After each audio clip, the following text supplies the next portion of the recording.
بسم اللہ الرحمن الرحیم۔ السلام علیکم۔ روزانہ واقعات سننے کے لیے اس چینل کو سبسکرائب کریں۔ مردہ عورتوں سے زنا کرنے والے شخص کا واقعہ۔ امام ظاہری رحمۃ اللہ علیہ ناقل ہے کہ حضرت عمر رضی اللہ تعالیٰ عنہ روتے ہوئے حضور نبی کریم صلی اللہ علیہ وآلہ وسلم کی خدمت میں حاضر ہوئے۔ آپ نے وجہ پوچھی تو عرض کیا کہ یا رسول اللہ صلی اللہ علیہ وآلہ وسلم، دروازے پر ایک نوجوان رو رہا ہے جس نے میرا دل جلا دیا ہے۔ فرمایا عمر اسے اندر لے آؤ۔ وہ نوجوان روتا ہوا آپ صلی اللہ علیہ وآلہ وسلم کی خدمت میں حاضر ہوا۔ حضور صلی اللہ علیہ وآلہ وسلم نے اس سے رونے کی وجہ پوچھی۔ کہنے لگا یا رسول اللہ، میرے گناہوں کا ڈھیر مجھے رلا رہا ہے اور مجھے جب بات سے ڈر آتا ہے وہ مجھ پر غضبناک ہوگا۔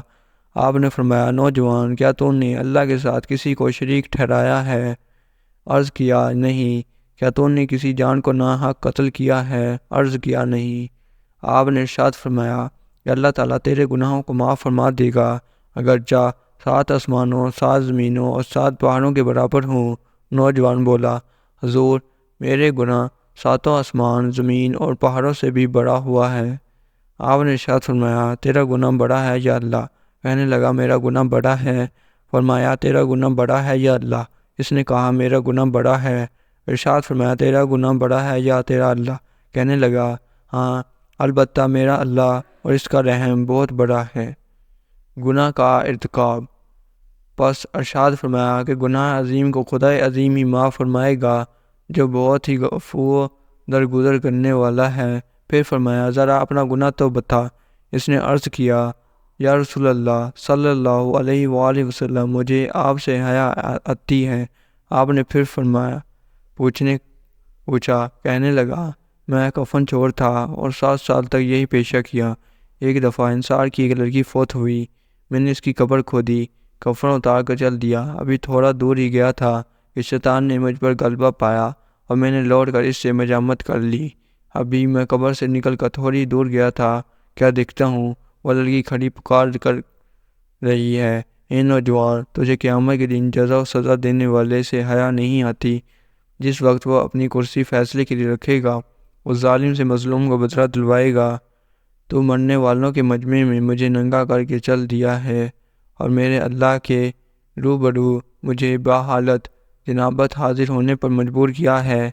یہ سنتے ہی حضور صلی اللہ علیہ وآلہ وسلم اچھل کھڑے ہوئے اور اس کی گدی پر ایک تھپڑ رسید کیا اور فرمایا او فاسق، تو بس آگ کے لائق ہی ہے، دفع ہو یہاں سے۔ توبہ۔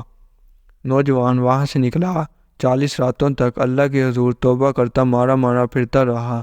40 راتوں کے بعد آسمان کی طرف سر اٹھا کر کہنے لگا اے محمد صلی اللہ علیہ وسلم کے خدا، آدم اور حوا کے معبود، اگر تجھے میری توبہ منظور ہے تو حضور صلی اللہ علیہ وآلہ وسلم اور آپ کے صحابہ کرام کو اس کی خبر دے دے، ورنہ پھر آگ بھیج کر مجھے جلا دے اور آخرت کے عذاب سے نجات دے دے۔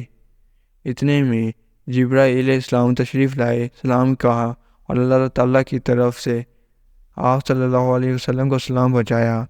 جبرائیل علیہ السلام نے کہا کہ اللہ تعالیٰ فرماتے ہیں کیا مخلوق کو آپ نے پیدا کیا ہے؟ فرمایا مجھے بھی اور تمام مخلوق کو اسی نے پیدا فرمایا ہے۔ عرض کیا وہ پوچھتے ہیں کیا آپ مخلوق کو رزق دیتے ہیں؟ فرمایا بلکہ مجھے بھی اور تمام مخلوق کو اللہ تعالیٰ ہی رزق دیتے ہیں۔ عرض کیا وہ پوچھتے ہیں کہ بندوں کی توبہ آپ قبول کرتے ہیں؟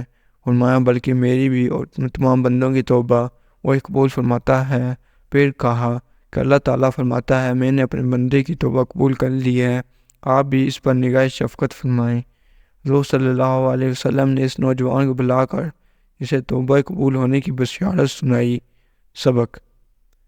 اس واقعے سے ہمیں یہ سبق ملتا ہے کہ عقل مند آدمی کو اس سے سبق لینا چاہیے اور جاننا چاہیے کہ زندہ کے ساتھ زنا کرنا مردے کے ساتھ زنا کرنے سے زیادہ بڑا گناہ ہے۔ اس کی معافی کے لیے حقیقی اور سچی توبہ کرنی چاہیے۔ تو دیکھیے جب سچی توبہ پیش کی تو اللہ تعالیٰ نے اسے معاف فرما دیا، اور یہ بھی ضروری ہے کہ جس حیثیت کا گناہ ہو توبہ بھی اسی درجے کی ہونی چاہیے۔ اللہ ہم سب کا حامی و ناصر ہو، آمین۔ مزید اس طرح کی ویڈیوز دیکھنے کے لیے اس چینل کو سبسکرائب کریں۔ اگر ویڈیو پسند آئے تو ویڈیو کو لائک کر دیجئے گا اور کمنٹ کرنا بھی مت بھولیے گا، اور دوستوں کے ساتھ ضرور شیئر کیجئے گا۔ شکریہ۔